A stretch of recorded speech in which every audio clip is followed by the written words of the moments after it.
नमस्कार दोस्तों, ND Gohil YouTube channel में आपका फिर से हार्दिक स्वागत है। तो दोस्तों, आज हम कक्षा 7 सत्र 1 इकाई 6 डॉक्टर विक्रम साराभाई के अभ्यास एवं स्वाध्याय के प्रश्नोत्तर के बारे में जानकारी प्राप्त करेंगे और उन्हें समझने का प्रयत्न करेंगे। तो दोस्तों, अगर अभी तक आपने इस चैनल को सब्सक्राइब नहीं किया है या फिर इस चैनल पर आप पहली बार हैं तो तुरंत इस चैनल को सब्सक्राइब कीजिए, वीडियो को ज़्यादा से ज़्यादा शेयर कीजिए, लाइक कीजिए और कमेंट करना तो बिल्कुल ही ना भूलें।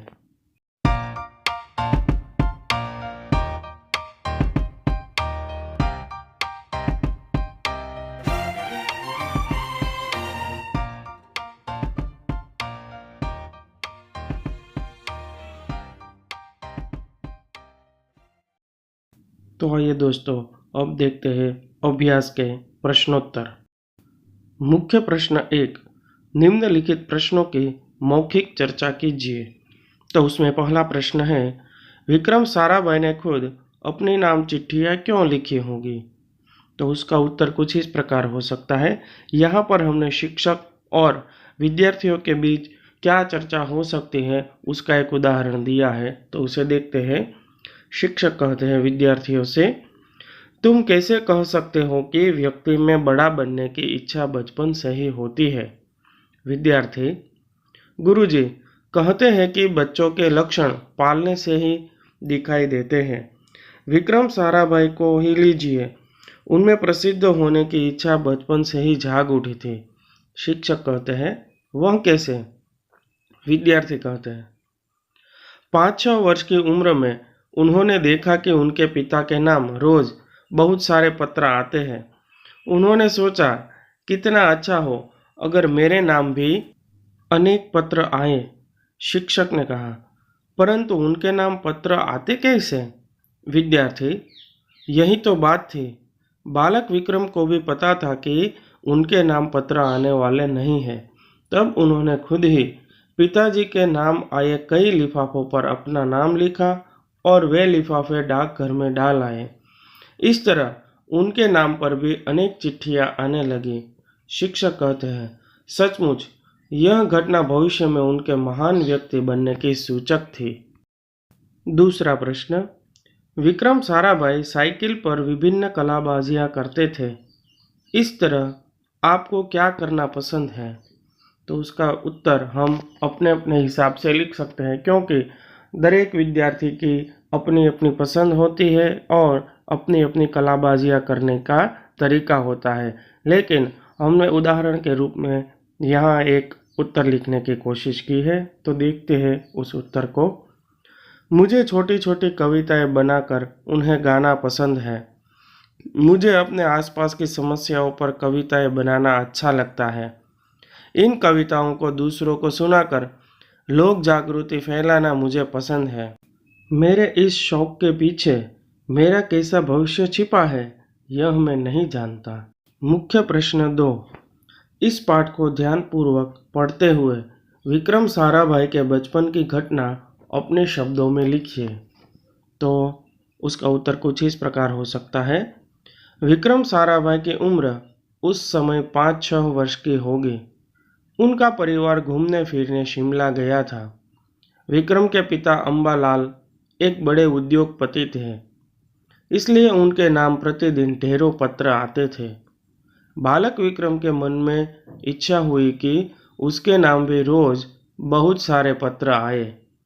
उसने बहुत से लिफाफों पर अपना नाम तथा पता लिखा और उन्हें पोस्ट ऑफिस में डाल आया। अब विक्रम के नाम भी खूब चिट्ठियां आने लगी।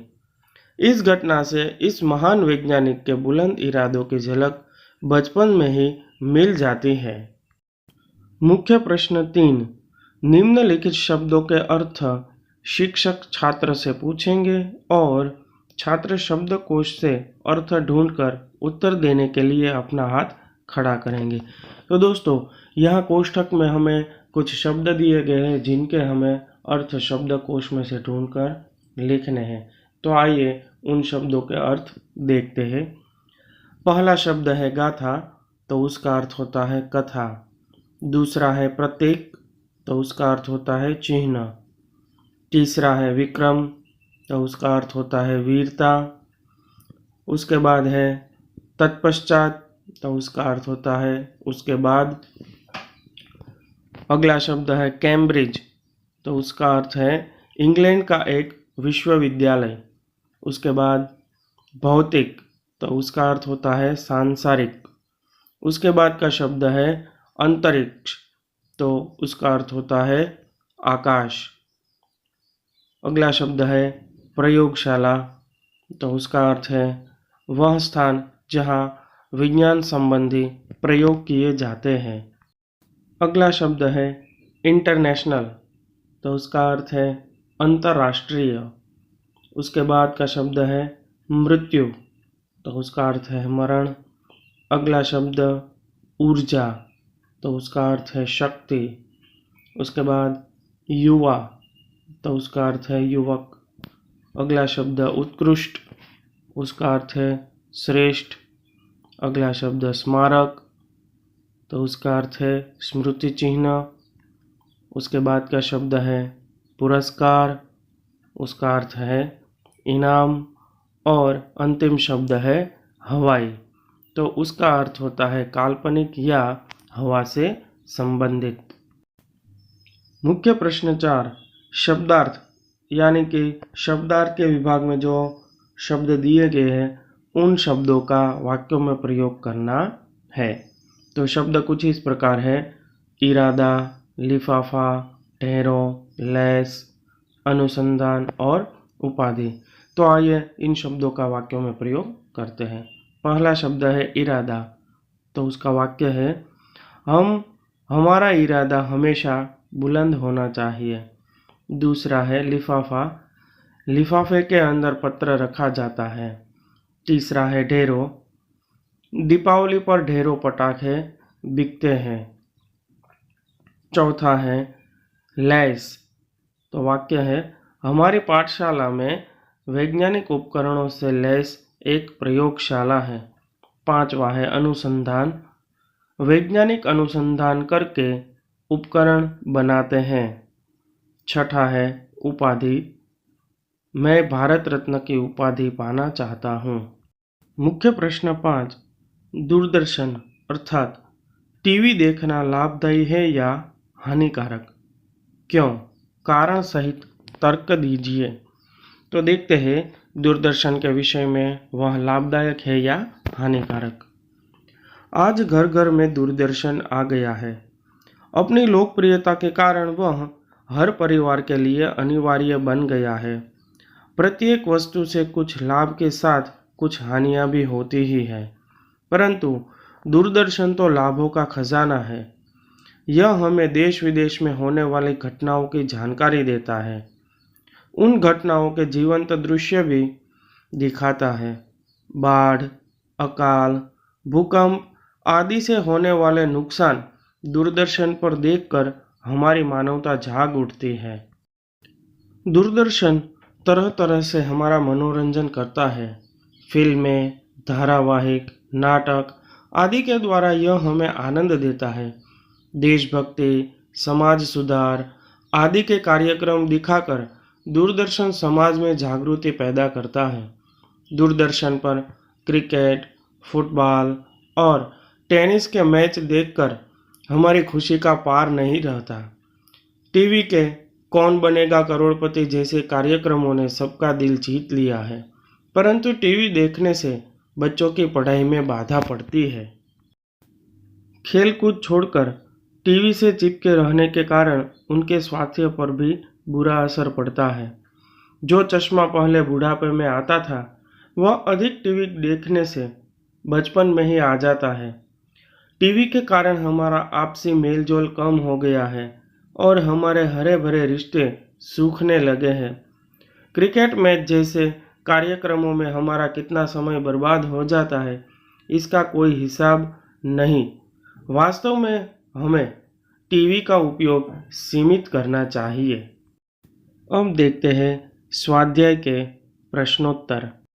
मुख्य प्रश्न 1, कोष्ठक में दिए गए शब्दों को उदाहरण के अनुसार बल्ले पर इस तरह रखो जिससे अर्थपूर्ण वाक्य बने।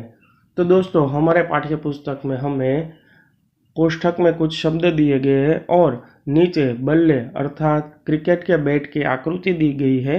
उनके अंदर हमें शब्दों को इस प्रकार रखना है जिससे कि अर्थपूर्ण वाक्य बने। तो वे वाक्य कुछ इस प्रकार बन सकते हैं।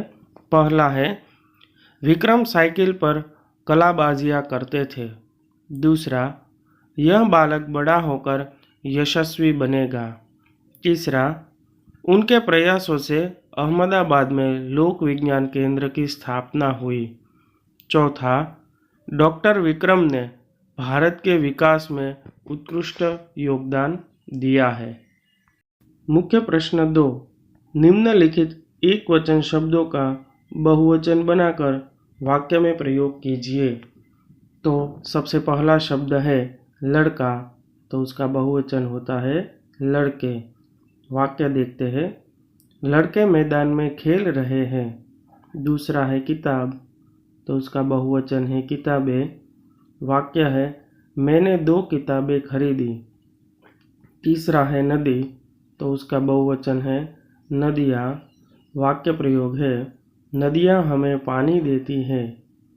चौथा है नारी, तो उसका बहुवचन होता है नारियाँ। वाक्य प्रयोग है, नारियाँ पानी भर रही हैं। पांचवा है माली, तो उसका बहुवचन का शब्द होता है माली। माली पौधों को पानी दे रहे हैं। मुख्य प्रश्न 3, निम्नलिखित परिच्छेद का मातृभाषा में अनुवाद कीजिए। तो दोस्तों यहाँ पर हमें एक हिंदी भाषा में परिच्छेद दिया गया है जिनका हमें अपनी मातृभाषा में अनुवाद करना है। तो उसका उत्तर हम इस प्रकार लिख सकते हैं, તેઓ ફક્ત ઉચ્ચ કોટીના વૈજ્ઞાનિક જ ન હતા, પરંતુ કામમાં વ્યસ્ત રહેવા છતાં કલા, શિક્ષણ તથા સમાજને માટે પૂરતો સમય કાઢી લેતા હતા. તેમના જ પ્રયત્નોને લીધે અમદાવાદમાં લોક વિજ્ઞાન કેન્દ્ર અને નહેરુ વિકાસ સંસ્થાનની સ્થાપના થઈ. અહીં તેઓ સામાન્ય માણસની વિજ્ઞાન પ્રત્યે રુચિ જાગૃત કરવા માટે કાર્ય કરતા રહ્યા.